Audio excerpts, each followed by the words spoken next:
Sindh public service commission की नाअहली। तालीम खाते में सेकेंडरी स्कूल टीचर्स जी भर्तियुनि लाइ टेस्ट जो पर्चो आउट थी वियो। कराची, हैदराबाद ऐं सखर में रिथियल टेस्ट मुलतवी थियण सबबि परे परे खां हज़ारे रुपया ख़र्च करे पहुतल उम्मीदवारनि जो सख़्त एहतजाज। हैदराबाद में पुलिस ऐं उम्मीदवारनि विच में चकरियूं बि थियूं। सिंध पब्लिक सर्विस कमीशन पंहिंजी कोताही जो एतिराफ़ कंदे SST लाइ वरितल समूरा पेपर रद्द करे छॾिया। 26 फरवरी ताईं रिथियल समूरियूं टेस्ट मुलतवी रहिजी वियल। टेस्ट अप्रैल महीने में वठण जो ऐलान। SPSC पारां जारी कयल पथिराई में उम्मीदवारनि खां माज़रत कंदे चयो वियो आहे त पेपर लीक करण वारनि ख़िलाफ़ कार्रवाई कई वेंदी।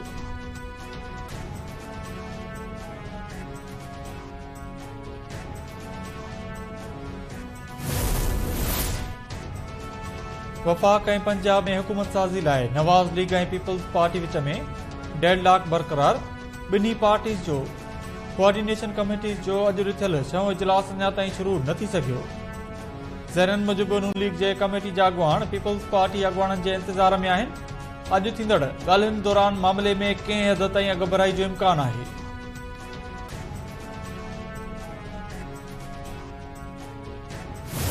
अगर मैंने मुस्लिम लीग को वोट देना है तो मैं अपने टर्म्स में मुस्लिम लीग को वोट दूंगा ना। मैं नून लीग के टर्म्स पे आके नून लीग को वोट कैसे दे। तो अब मैं समझता हूं कि जो हमारा डायलॉग कमेटी है, ये जो सुस्त्रवी है, ये जो डिले हुआ है, ये जिस डायलॉग कमेटी की नॉन सीरियसनेस की वजह से है। हम अपना मौकिफ पे कायम है, ना ही हम अपना मौकिफ तब्दील कर रहे हैं। अगर किसी और ने अपने मौकिफ तब्दील करना है तो प्रोग्रेस हो सकता है। अगर कोई अपना मौकिफ तब्दील करने के लिए तैयार नहीं है तो मुझे फिर एक बहुत खतरनाक स्टेलमेट नजर आ रहा है। बिलावल भुट्टो ज़रदारी हुकूमत साज़ी लाइ ॻाल्हियुनि में डेडलॉक जो ज़िम्मेवार नून लीग खे क़रार ॾेई छॾियो। बिलावल भुट्टो ज़रदारी चयो आहे त हुकूमत साज़ी वारे अमल में डेडलॉक नज़र अची रहियो आहे, जंहिंजो सबबु नून लीग जी गैर संजीदगी वारो अमल आहे, जंहिंसां जमहूरियत ऐं मईशत खे नुक़सान थी सघे थो। वज़ारत उज़्मा लाइ नून लीग जे न पर पंहिंजनि शर्तुनि ते वोट ॾींदासीं। असां पंहिंजे मौक़िफ़ ते क़ाइमु आहियूं। को ॿियो तब्दील करे थो त कुझु थी सघे थो।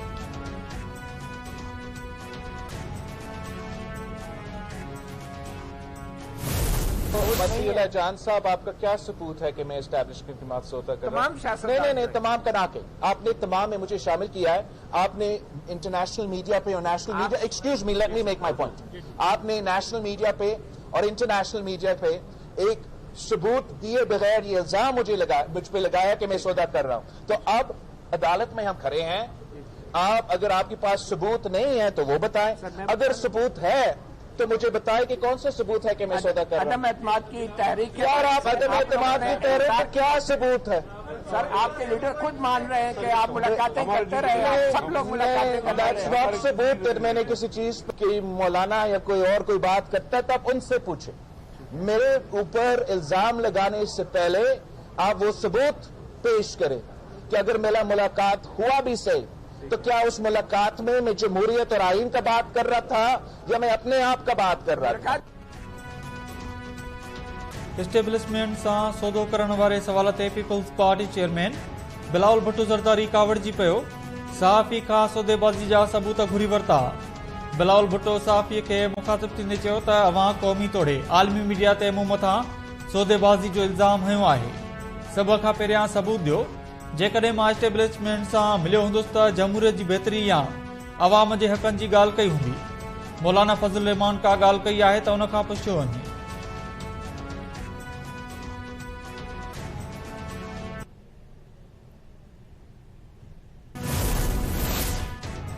GDA जो चूंडुनि में मुबैना धांधलियुनि ख़िलाफ़ मोरो में क़ौमी शाहरा ते धरणो। कारकुननि जी वॾे अंग में शिरकत। क़ौमी शाहरा जा 2-3 केतिराई कलाक ट्रैफ़िक लाइ बंदि रहिया। ईंदड़ हिकमत अमली तय करण लाइ 23 फरवरी ते कराची में इजलास तलब। GDA अॻवान सदरुद्दीन शाह चयो त 8 फरवरी ते अवाम जे वोट ते ठाड़ो हयो वियो। इलेक्शन में धांधलियुनि ख़िलाफ़ असां सभु गॾु थिया आहियूं। चोरी थियल वोट वापसि थियण ताईं एहतजाज जारी रहंदो।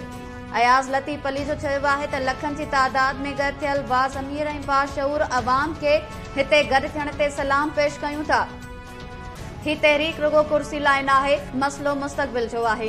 राशिद महमूद सुमरो जो चवण हो त हैदराबाद ऐं हाणे मोरो जे इज्तिमा अवामी रेफरेंडम आहे। ही रेफरेंडम इहो फ़ैसिलो ॾेई रहियो आहे त 8 फ़रवरी ते असांजो मैंडेट चोरायो वियो। असां पंहिंजो चोरायल मैंडेट वापसि वठंदासूं।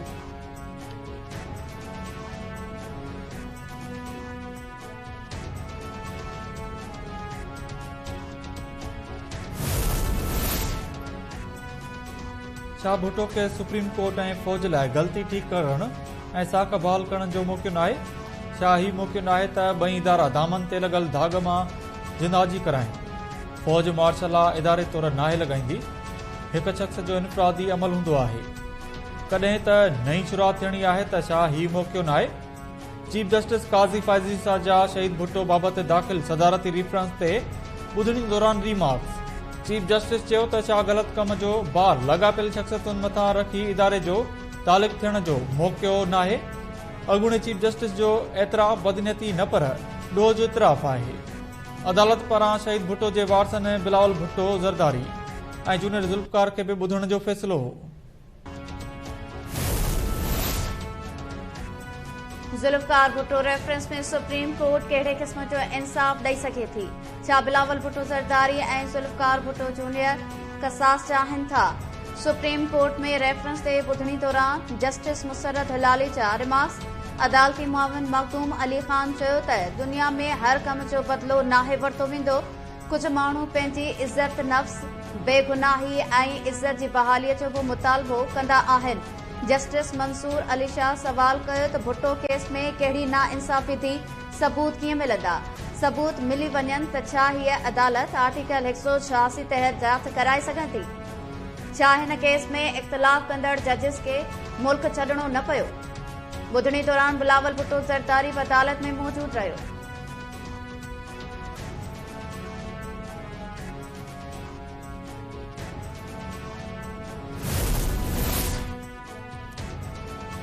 सेनेट में आम चूंडुनि दौरान थियल मुबैना धांधलियुनि ते बहस।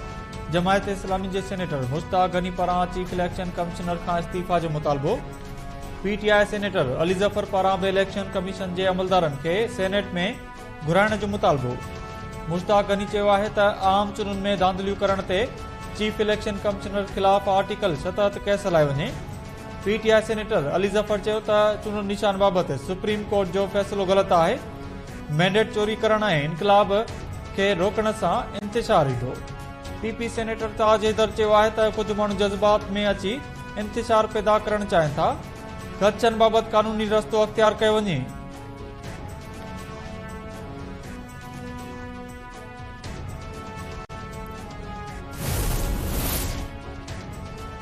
पीटीआई चीफ इलेक्शन कमिश्नर का इस्तीफ़ा जो मुतालबो करे छॾियो। PTI account barrister Gohar Islamabad में मीडिया सां ॻाल्हाईंदे चयो त चूंडुनि में धांधली बाबति जांच कई वञे। चीफ इलेक्शन कमिश्नर तकरारी थी चुको आहे, खेसि इस्तीफ़ा ॾियणु घुर्जे। फॉर्म 45 तहत नतीजा तयारु कया वञनि। गुज़िरियल ॾींहुं 50 MNAs जे फ़हिरिस्त इलेक्शन कमीशन खे मोकिली हुई।